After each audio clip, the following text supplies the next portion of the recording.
I am Suleiman Hassan, and this is Soldiers for Recovery. And one may say, what is Suleiman going to speak on today? One will speak on change. You need to change your thinking, change your behavior, and change that attitude. Those three things are the reason why you keep returning back to these drugs and things that's going to kill you. Aren't you tired of waking up and got to apologize to everybody?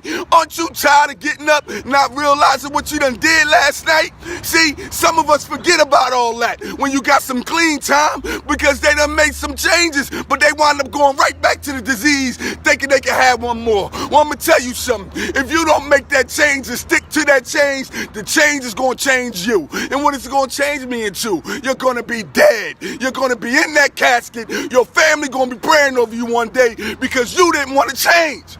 You gotta grow up and realize that this is a disease of addiction by any means necessary today. Make that change and don't use. Hello, friends and family. Welcome to the Sober is Dope podcast. I'm your host, Pop Buchanan. I'm extremely inspired today to bring you our special guest, Suleiman Hassan, the founder of Soldiers for Recovery.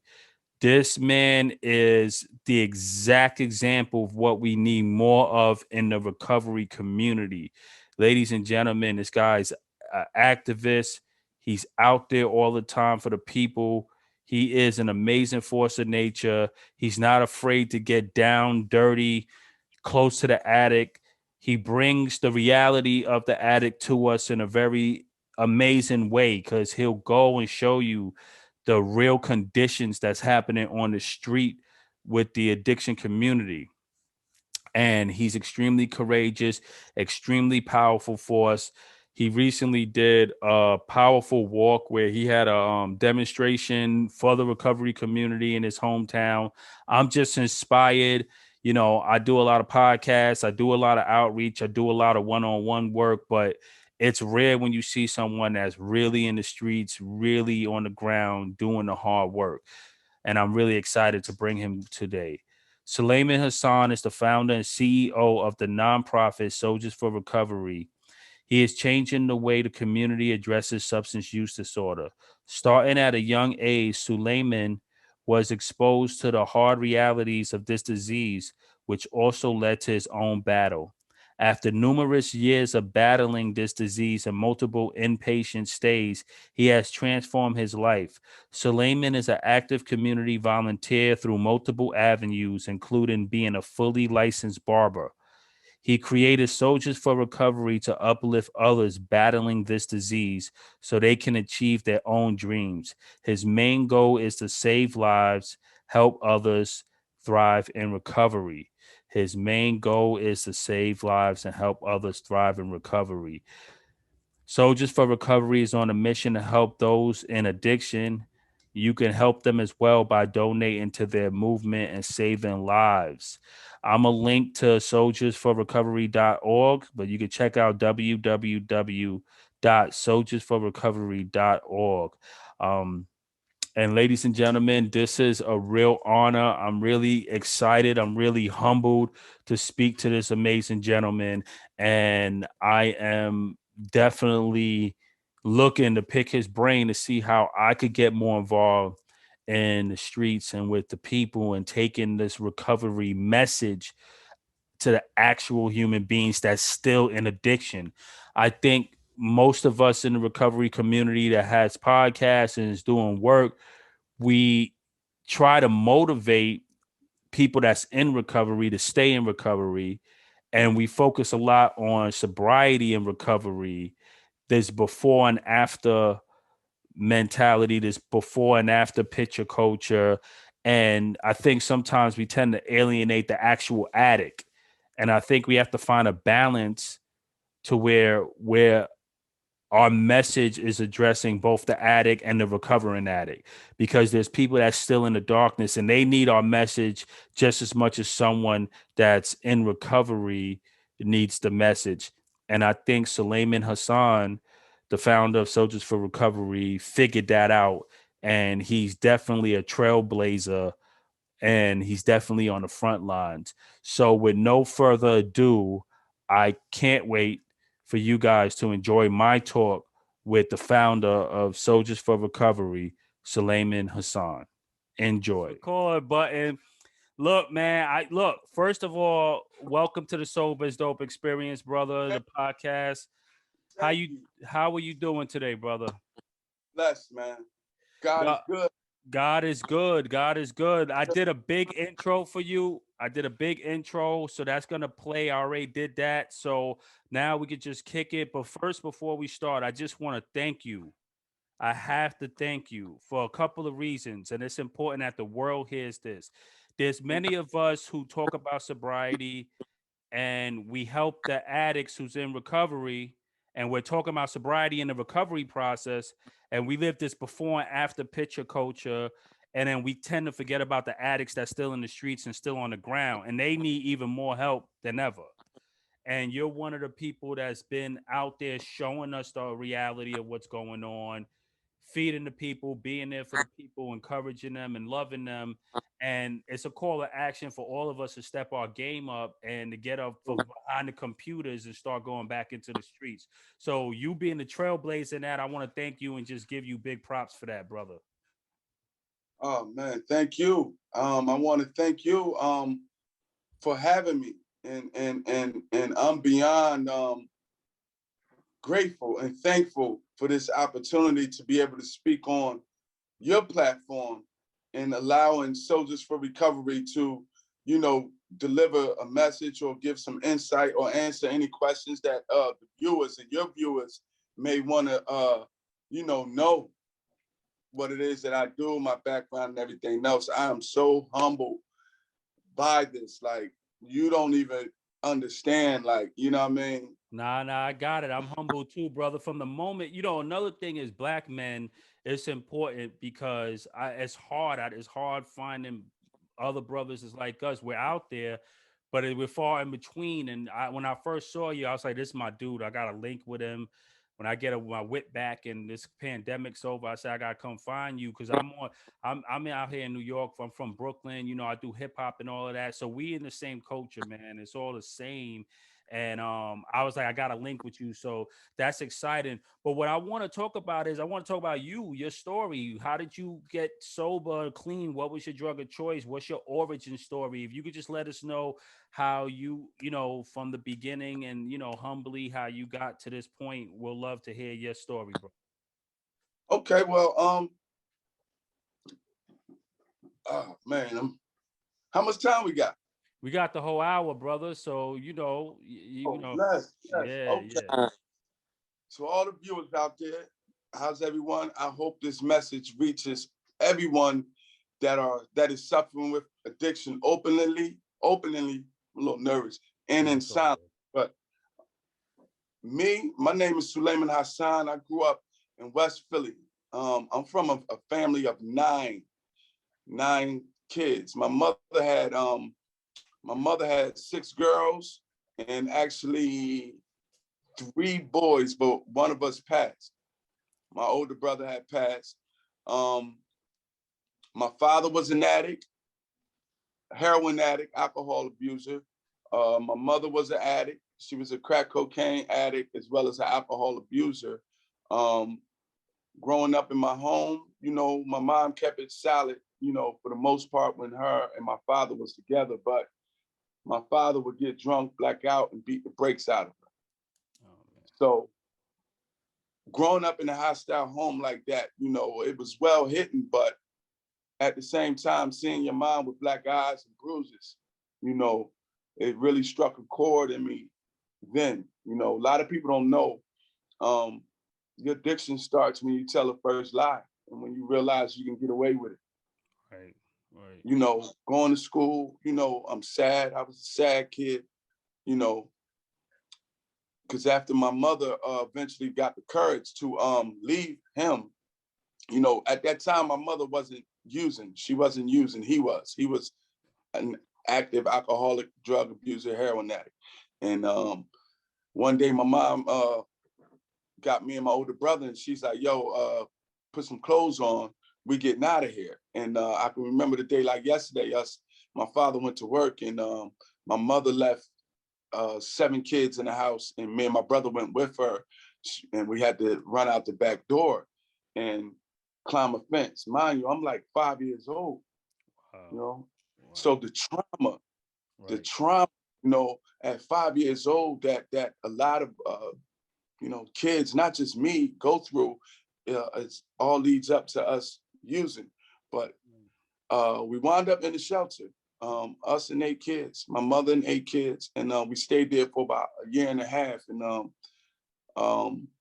eventually we got out of there, and we got our own place, and my mother was very hands-on with us, you know what I'm saying? So by the time I'm between 6 and 7, my mother was very hands-on. It brings the tears in my eyes because I'm still emotional about it.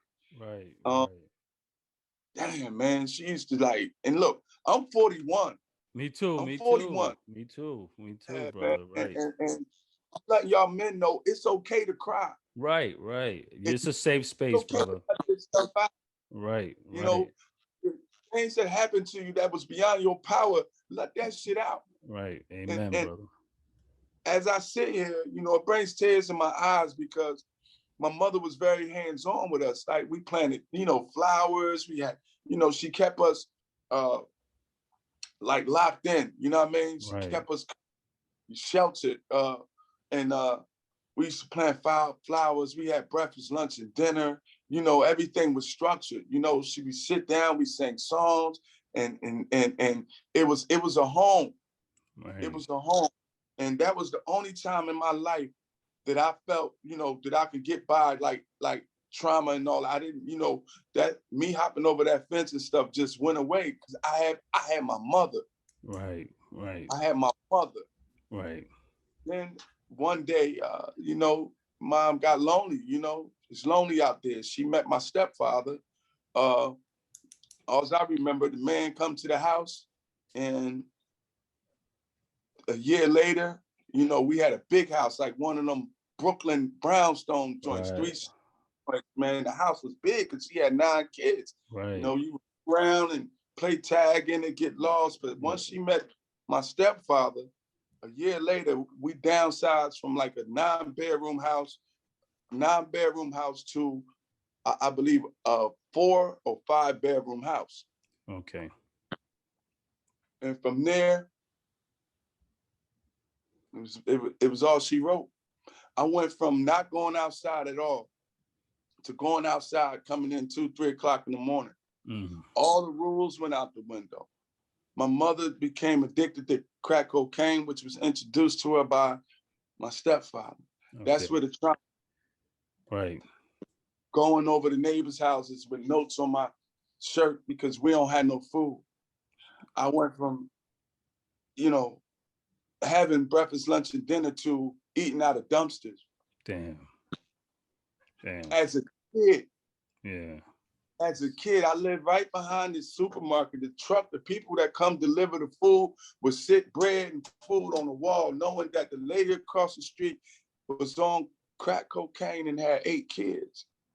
Wow. I had clothes, I had no shoes. Good thing back in the 80s that we still had Miss Mary and George and, you know, and Henry. Right. But those things led me to go to school, and I got addicted to lying about my condition. That was my first addiction as a adolescent. Okay. Okay. So eventually I get to my teens. Now I'm hustling now. Okay. Got you. I'm out in the streets. I'm hustling. My first addiction after lying was stealing cars. Okay. See, a lot of people, they don't know when you're young, addiction starts young. Right. Right. It don't start when you're older. You already was addicted to something. Most kids, they're addicted to right now to phones. All That's an right. addiction. It is. It is It's certainly. Mine started with cars. From cars to alcohol. From cars to alcohol and women. Mm. By the time I was 21, I was a full-fledged alcoholic. Right. Right. Right.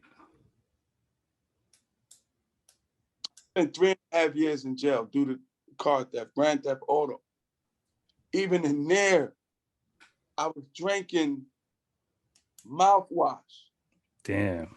It's tough, brother. I know. Tell him, man. Tell him. Mouthwash. Because I wanted that buzz. I wanted to feel, intoxicated. Right. They had medications. I took that. I took anything. And for real, it was to numb the trauma that I went through during my adolescence.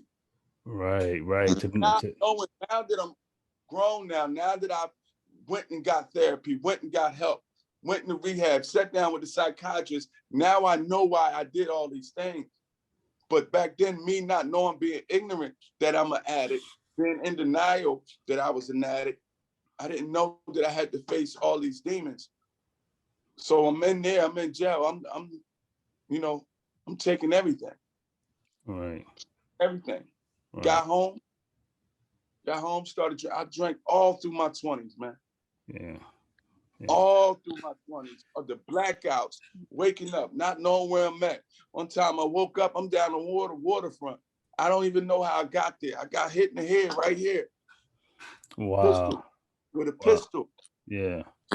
I'm home. My wife had to, stitch me up. Yeah. That was during my 20s. And then by the time I was 26, I got introduced to pills. Wow.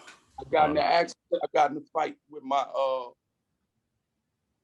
I blacked out. I started punching on my sister. And I'm being honest. No, that's what's up, brother. I started punching on her. And then my other sister boyfriend jumped on me to get me off of her. I don't remember anything. That led me to have a fractured skull. Wow. Then they prescribed you the pills. Prescribed me the pills. Didn't know what it was. But I knew once I started, I was about 20, I want to say 20, 28, 20, 27, 28 is when I started pills. I'm a barber, so I cut hair. Right. And I had a client. He had cancer. And he said, yo, I heard you was in an accident. Hey, I get a bunch of these. So now I'm getting pills. All I had to do was cut his hair. Wow. 20. It starts off, you might get away with taking that one pill once a day. But before you know, it's going to be 2 a day, 3 a day, 4 a day, 5 a day. Right. Next you know, you popping 25 12s at one time. I started popping 20 of them at one time. My wife used to videotape me because I would stop breathing. I would stop breathing for long periods at a time, where she had to shake me. Wow. But then that led to, okay, damn, I found out y'all got bananas, the 10s. That's for those who don't know. Right. We call them. Then they had 20s, then they had 30s, then they had the 40s, then they had the 80s. I wound up graduating to the Oxycontins. Right. Just to start my day, I needed to start off with the Oxycontins, 2 of them. By the end of the day, I was taking 8 of them all day. Them joints was $50 a pill. Damn. And then I found a plug and got them for 25. I would come home for years like that and to look my wife in my eyes and tell her I had a bad fucking day. And I cried today. I cried because I'm ashamed of that. Gotcha. I watched my family be homeless. I've been homeless with my family 3 times. 3 times.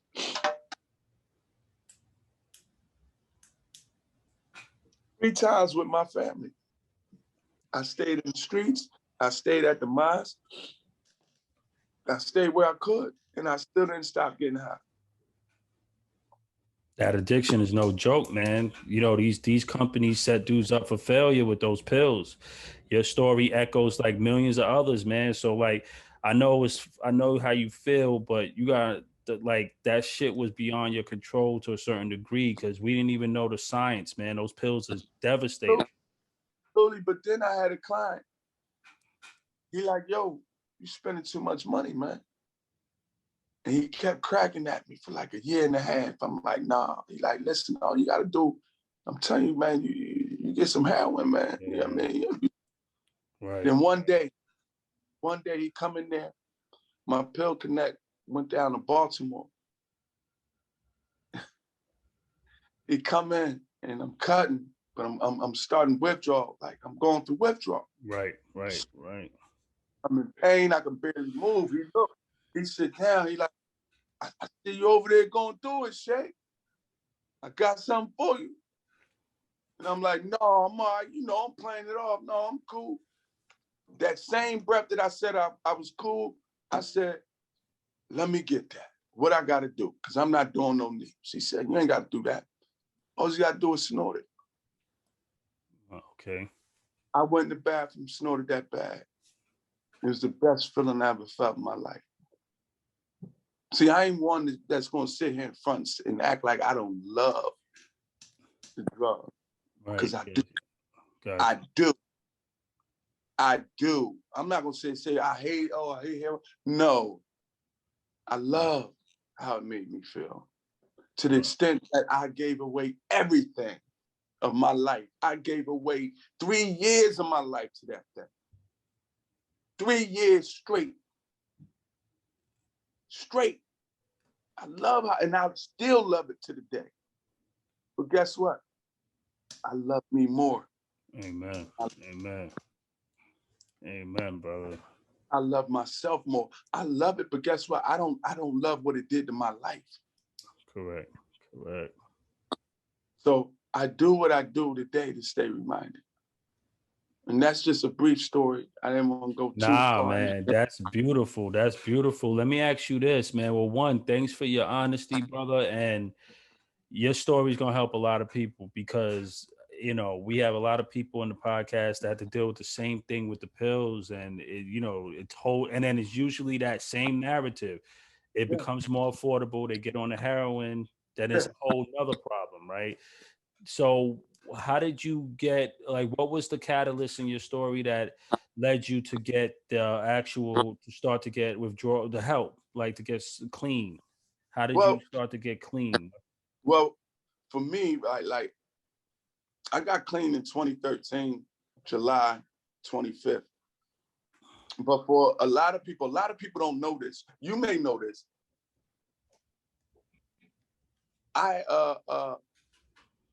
The first part of getting clean is accepting that you have a problem. Yes, sir. And after you accept that, then it's a whole nother process. I accepted the fact that I was an addict in 2015, but I didn't go get the help until 8 years later. You know, a lot of people have to accept it first because a lot of people, well, for me, I had to accept it first. So after I accepted it, that's when the shame and the guilt every time I relapsed or having that conscience of what am I doing started slowly beating at me because before it was, I ain't got no problem, I got this. Right. So eventually after self beatdowns and after self letdowns and so many losses, you know, that I done gave away, so many blessings, my family, my friends, my jobs, my kids. Because mind you, my wife, I got 2 kids that my wife helped raise.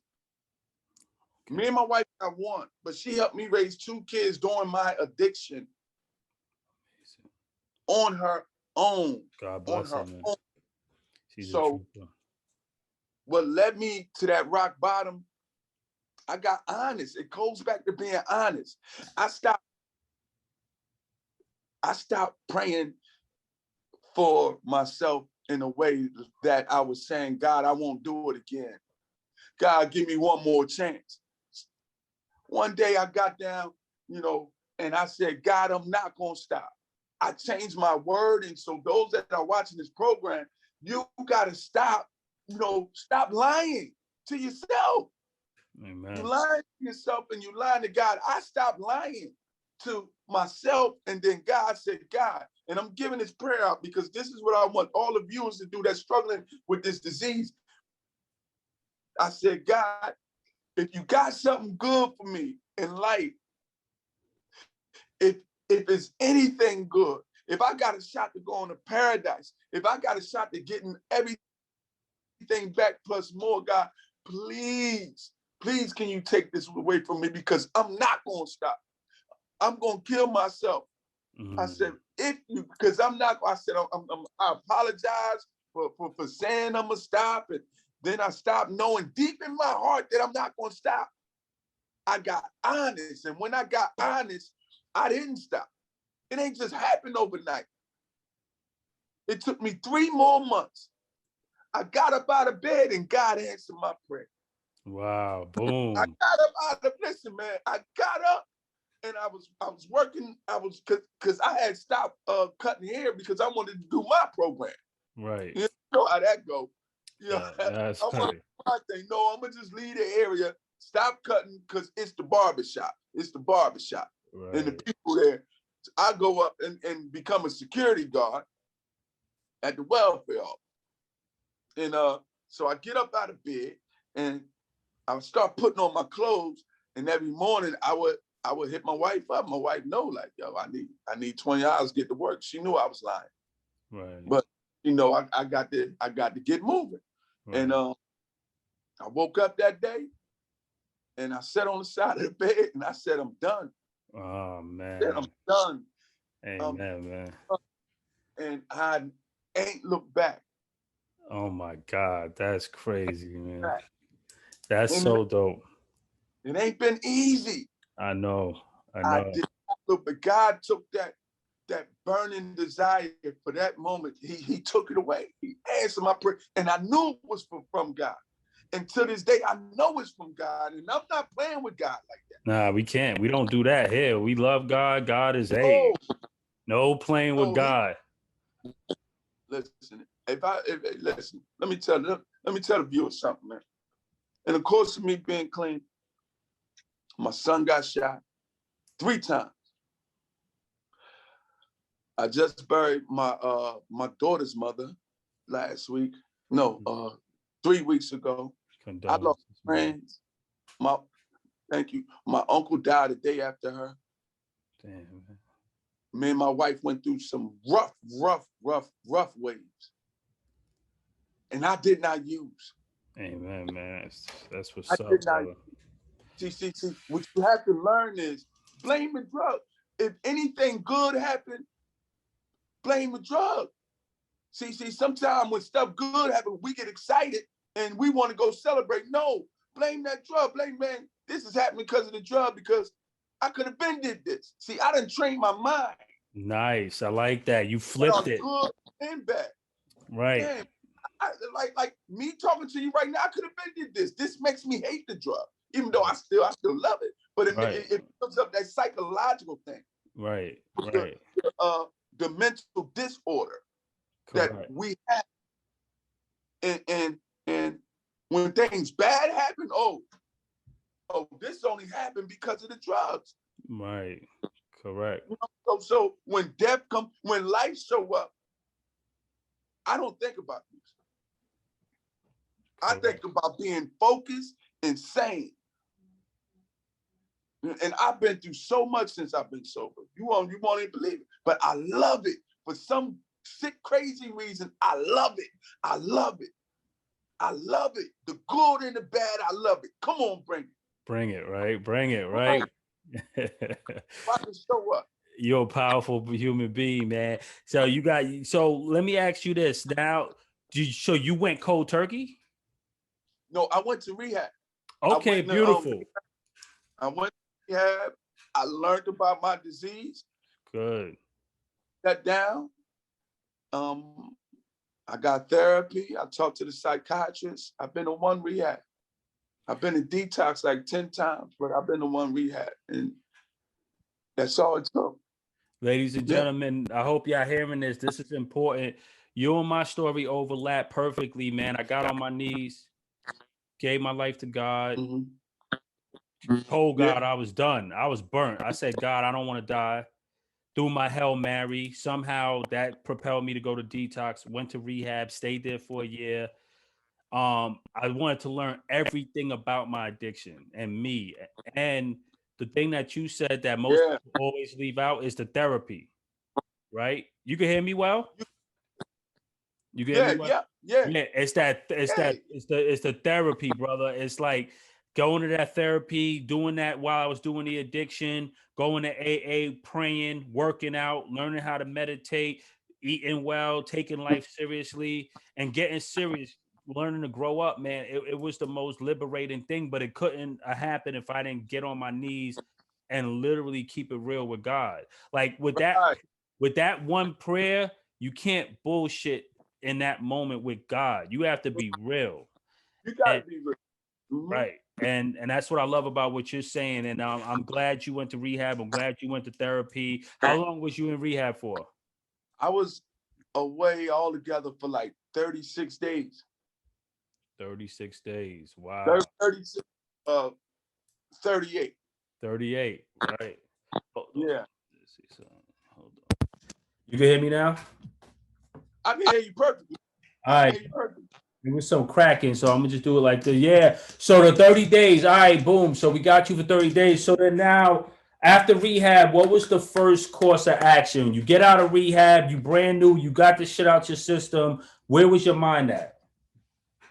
I was still sick, man. Okay. For me, a lot of things were still cloudy because my mind was still waking up from the abuse.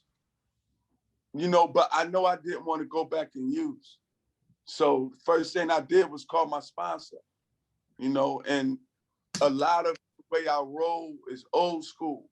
That's why I'm out in the field and everything because of my sponsor. So that's the first thing I did, and I started speaking. They told me I got to wait 30 days after I got out of rehab. I was up there that following week. No doubt. I was going consistently until Corona every week. No, every 2 weeks. Okay.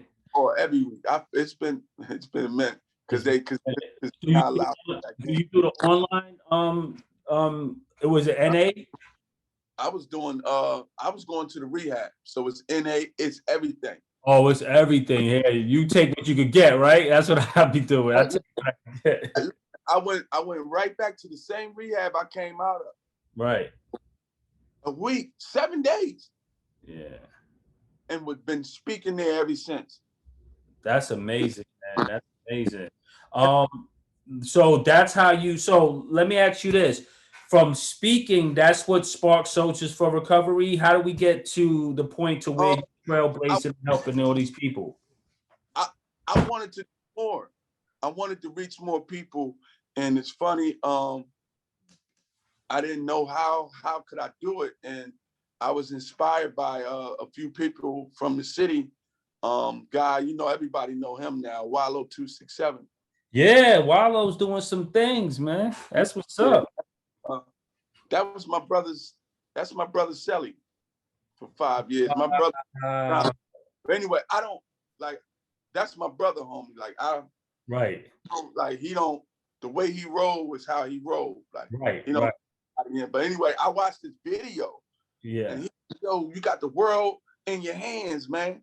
Right. You want to reach the world, talk to people, meet people, help people. And once he said that word help, it clicked. Right. 2018, July 25th, the day of my the day that I went into rehab. I went out there and made my first video, and I've been doing it ever since. Wow. Is that the one on YouTube? I seen one on you. Like that's the one on YouTube. And I primarily use Instagram. Right. But you got some classic stuff on YouTube. Yeah.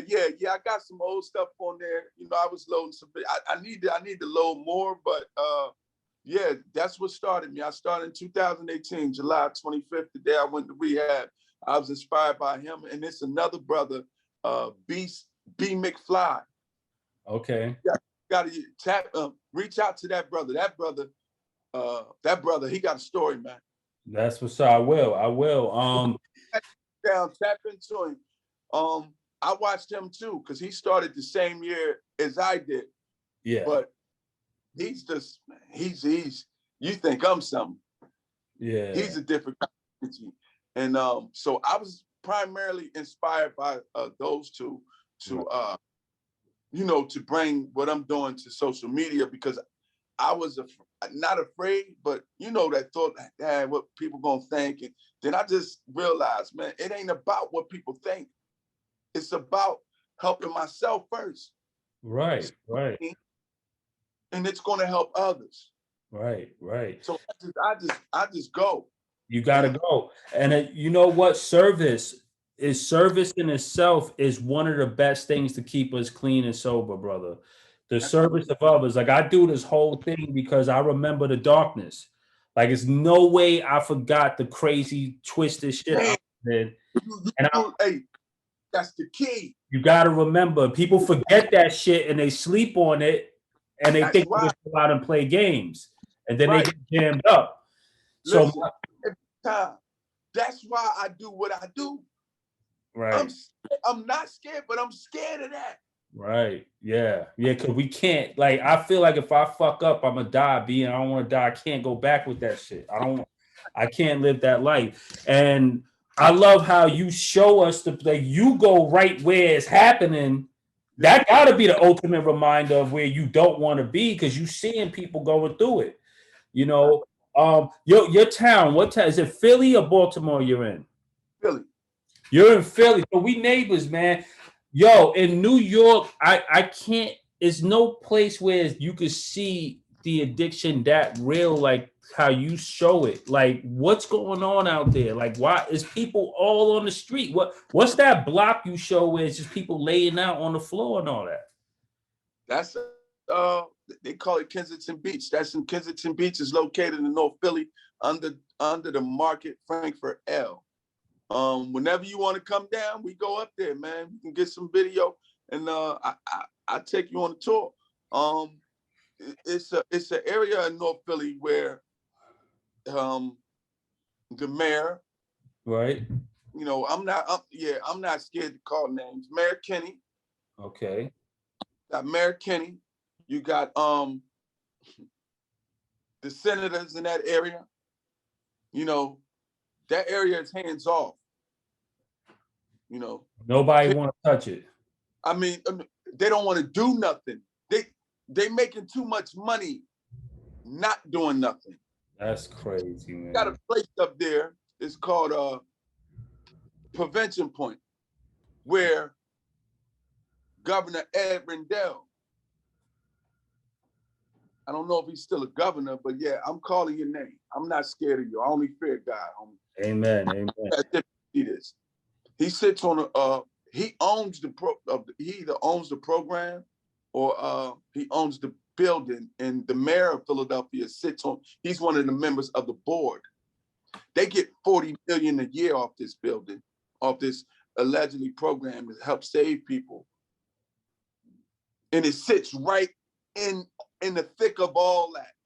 The addicts go there to get needles and drug paraphernalia legally, which is all over up there on the ground. You got kids, that done caught AIDS, hepatitis A, B, and C because of the needles. They don't have no cleanup crew up there. They're giving out, they got kits to show, they got kits on how to snort, they giving out pipes for people to smoke crack in this building that the mayor knows about in Philadelphia, as well as the governor, Ed Rendell.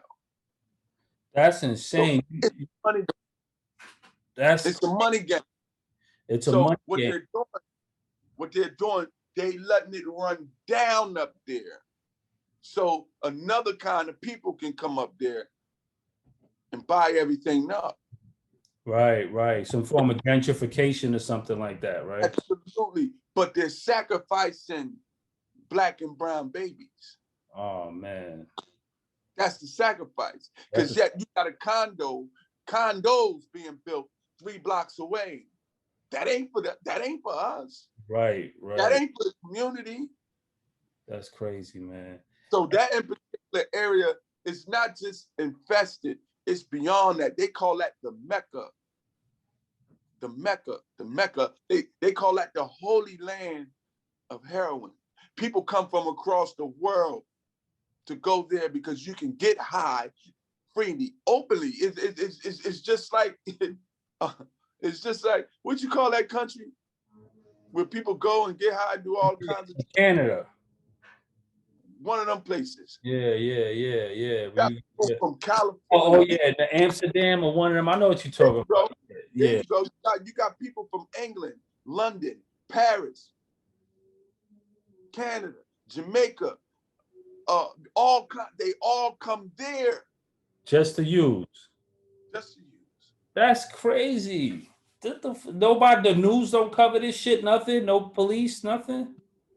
You got police out there, but they not intervening unless a violent crime happens or somebody OD. It's all ordered. It's hand down, hands off, everything.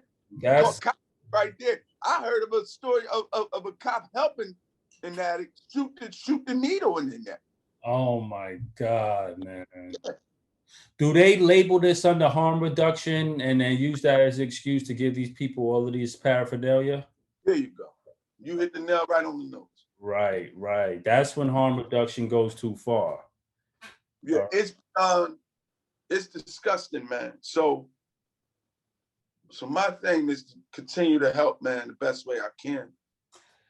Nah, you doing, just by shedding light to it, you bringing that to the world. That's like sometimes people need someone to witness their story because you keep doing that and eventually you're going to get a phone call from someone powerful, man. Say, what the, like, that awareness, it touched me because, I mean, the other day you showed somebody OD. It was somebody ODing, right? Like, you filmed them ODing or something? It was like real. No, that was just one of my messages. Okay. I give out a message. That was a message. That was a friend of mine on that video because he's a recovering addict as well. Got you. That was you got the media company you've been building. You've been building a media company to show people exactly. I like that. Yeah. It's just all messages to show people that this can be them. This can be me. Right. So these are people, aunts, uncles, sons, cousins, friends. That woman out there selling her body, that's somebody's daughter, that's somebody's mother, that's somebody's child. That man out there, that's somebody's father, that's somebody's son. That's crazy. That's somebody's uncle. What was the origin point? You think so? All of this started with the pills getting out of hand and the heroin, and then the methadone treatment keeping people hooked on it. So it's like this cycle where they never really get off. It was designed that way. In 1996, when that opioid, was it 96 or 97 Percocets, the FDA approved it.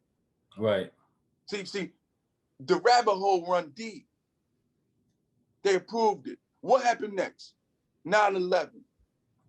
What they do in 9/11? What they do? The Muslims over there started burning what? What the wheat field and the poppy fields. Oh, okay. You notice every war, see, this thing deep, every war is over drugs. The one, Hiroshima, Japan and all of them. Yeah. Think about New York, right? The boy, what's the drug boy name? He was flying over there. For the opiates. Yeah, it was over drugs, opiates. Yeah, the opium. So here you have them, the FDA approving basically the pill form of heroin. Then they go over there.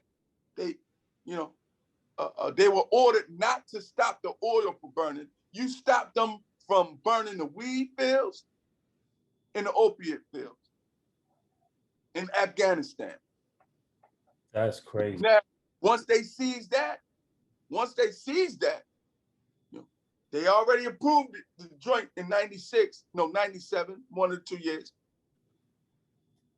Now, you notice in the after 9/11, what they've been pushing out a lot, 2001, 2, 3, 4, 5, Percocets. Percocets, right, right. Now, let's speed it all up now. Look at everybody. Why is it an epidemic? It's because we got the weed field. That's why weed is now, legal. Legal, right. Epidemic is all over this country. Not just over the country, all over the world.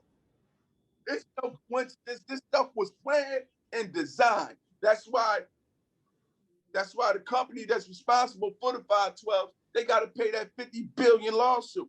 The Sackler family. Because they know. Right. The money's not a problem. They planned all this. I was caught in that, man. Yeah, that shit serious. I was caught in that. Them niggas, excuse me, they sacrificed it. Everybody. Yeah, man. Nah, every country is built off of, man. That's sad, man. And it's not. And the thing is, we trying to figure out, what do we do now when someone now you have this gaps, people get injured, they don't want to prescribe nothing now. They don't have no way to get them on pain management. You got to deal with pain management.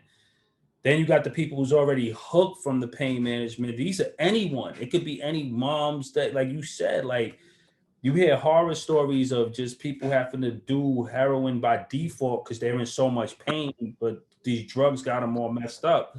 It's a big problem, man. And I don't know. It's like one of those things that's so big you don't know where to start, but it starts by talking about it. Right? I mean, it definitely starts by talking about it, but we have to have a plan and action for those that want to help. See, those that are out there, like in Kensington, where I'm at with them, you really, the only thing we can do for them is just show up. Right. Or, because when you're at that point, like I was, you're not going to be ready. Right. So it has something in place for those who are ready in Right. that area. Right. Because every day I go up there, somebody is going into rehab. You know what I'm saying? Okay, good. So they get to a point where they done. They done. Yeah. There's no location up there. It is the prevention point where they're giving out all this drug paraphernalia there as well. They are doing something, but the harm outweighs the good. Right. They're doing more harm out there than good. That whole place needs to go, and I'm working on something with that. But it needs to be a plan of action. There needs to be some programs in place for the people that really want to help in these areas, and that's what Soldiers for Recovery is working on now as we speak. That's a big I'm going to have a resource center in that area. I love it. It's needed. And then we keep for the children. They need therapy for coming outside and seeing what they're seeing. See, they done took away the rec centers. They done took away, they got a stigma if you go talk to somebody, especially as black men or black and brown men or any color, it doesn't matter, that we can't go and talk. They don't notice they don't advertise counseling for kids no more on TV. Right. On a broad base. Right. These kids need that back in their face again. Correct. And parents need to know that it's okay to go get help. That the parents, you got trauma that you're dealing with, and you need to go get help. Right. It's okay to talk. It's okay, but how are we raised when we kids? You better not tell nothing. Yeah, keep it all men, you don't say nothing. You better man up. Yeah, but worst advice ever. We weren't. Right. So it needs to be some, the building is already broken down. Right. Foundation broken, but building up, these are the things that needs to be in place. And eventually it'll trickle out into the world. Right. At bare minimum, they deserve to have a place where they could get treatment, for God's sake. That's like bare minimum, man. And I think it's a state by state basis, because in New York it's so easy to, like, all you gotta do is walk into a place and they just send you to rehab. It's not like, I don't know how you guys are so close and it's this disconnect. That's why we got to get people. Look, I have some powerful people I know in New York that I'm gonna try to like figure out who they know in Philly. And when you're ready to get things started on your end to build your thing, let's compare notes, brother. Let's come in. I'm ready, man. Because I have never seen something like that. What you be showing online looks like something apocalyptic, man. It is apocalyptic, for God's sake. Listen. I strongly suggest come on down. Yeah. I mean, we safe. I mean, it's dangerous, but Yeah. we all right. But we all right. We can handle it. We know how to move, so right. And know who we are. Like people know, okay, that's Soldiers for Recovery. Right. You know what I mean? And so we don't have no trouble. Nah, I'm not worried about that. That's what's up. So you have a team? Is it just you, or are you building a team? It's me and my brother. That's your brother that's in the pictures? That's my brother. That's my brother. That's dope, man. That's dope. He came back in town, and he linked up, man. It's just me and him. Of course, my wife. You know what I mean? She supports my wife and my kids. They behind me, 200%. Right. But as far as going out like all the time, it's me and my brother. Tell me about the rally that I saw the other day. What was that about? The march. So you was doing something. Yeah, the rally was about. It's a L stop, like a train stop. Yeah. And it's infested. It was infested, due to the drug abuse in that area. It's a lot of robberies going on right there. A lot of people ODing, people dying, and at the same time, the people of that community, they still have to go to work. Their kids still have to go to school. So we were marching because we were marching to send a message like, yo, septic cops, the mayor, y'all got to do something.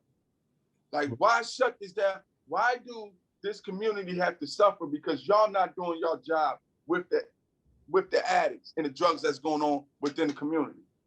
Why don't y'all have real resources for the people that's sick in this community? Right. So the march was about, them doing something instead of letting the people who are not on drugs, letting the kids that have to go to school and use that L, to get where they need to go. Some people gonna lose their jobs because y'all not doing your job. That's that's serious, man. So I wound up talking that day. It wasn't planned, but Bullhorn got my hands. I went off. Yeah. I went off, man. Right. Yo, man, you're incredible, bro. Like, it's not easy what you're doing. Man. They ain't gonna like me. Don't be surprised if you find out, Suleiman Hassan, Social Curry got locked up over some tickets. They're gonna make up something because I ain't got no felonies or nothing. But they're not. Well, you know what? We'll seal you under the protection of the Most High that they can't touch you, brother. Like, we got supernatural protection because you're born to do something greater and they can't touch that. What will happen is you'll go down in history as making a change and doing something remarkable, right? Because the people we're waiting for in the Bible, the prophets, they come through us, and then we have to step up and do the right thing and that's it. Listen, let me tell you something, man. Everybody got a gift. Right. Everybody got a calling. And even when I used to get high, I used to say, God, bless me with a gift or talent. Something that you blessed one of the peoples of the past. Right. One of the prophets' messages. Right. Of God mentioned in the holy books, the Bible, the Quran. Right. That's right. Give me one of their gifts. Right. The ones that you mentioned, and guess what? I said the ones that you didn't mention that we don't even know about. Right. That's what's up, brother. The ones we don't even know about. Even when I was getting high. But I know my purpose today, and I know my gift. My purpose is to help people save their lives from this disease of addiction. Amen. My purpose is to talk. No, the gift is to talk. Right. You definitely have that. But in order, just like you got the same gift, brother. Amen. Listen to us. In order, though, to have this gift and carry this mission out. All the prophets and powerful people, non-prophets that we know about and don't know about, even the other messengers, like Malcolm, he was a messenger. Right. Like, here's a whole list of them. Right. They had the gift of what? To talk. People listen. We got one of the best gifts of the world, man. Right. Right. So I'll use it and continue to use it until I die to help people from drugs, alcohol, self-pain, just self-destruction. You don't have to live this way. You don't have to live this way. You don't have to live this way. If it was $1 million on the other side of the room, $1 million on the other side of the room, and they say, look, it's on the other side of the room, and all you got to do is walk through that door, would you do it? Any sane man to say, yeah. Right. You know what I tell the people? That's your recovery. Go get the bag. Go get the bag. Yeah. Go get the bag. That's what's up. Go get the bag. On the other side of that room right there. Right, right, right. Go get the bag. Go get the bag, man. Oh man, your brother, you. This has been wonderful, man. So look, you got to do me a favor before we wrap. You got to do an intro for us, man. You got to do your famous "I am" for us, man, please. So I can put that. Yeah, I gotta do it. You can do it, huh? You want me to run it? Nah, whatever you want, man. You can do it sitting there, man. Like just sit. Ladies and gentlemen, this is the one and only Suleiman Hassan, brother. I got you. All right. I got you. This is my guy, man. I am Suleiman Hassan, and this is Soldiers for Recovery. And one may say, what is Suleiman Hassan going to speak on today? There we go, brother. There we go. That's what's up. That's it. I love it. That's it. That's it, brother. I love it. That's what I'm talking about. That's how we gonna intro this. I'm gonna cut that out. We're gonna intro it. But yeah. So where can you let everyone know where they can find you, my brother? Oh man, you can find me on Instagram, Soldiers for Recovery. Also, you can find me on what's that? What else I got? YouTube. Same thing, Soldiers for Recovery.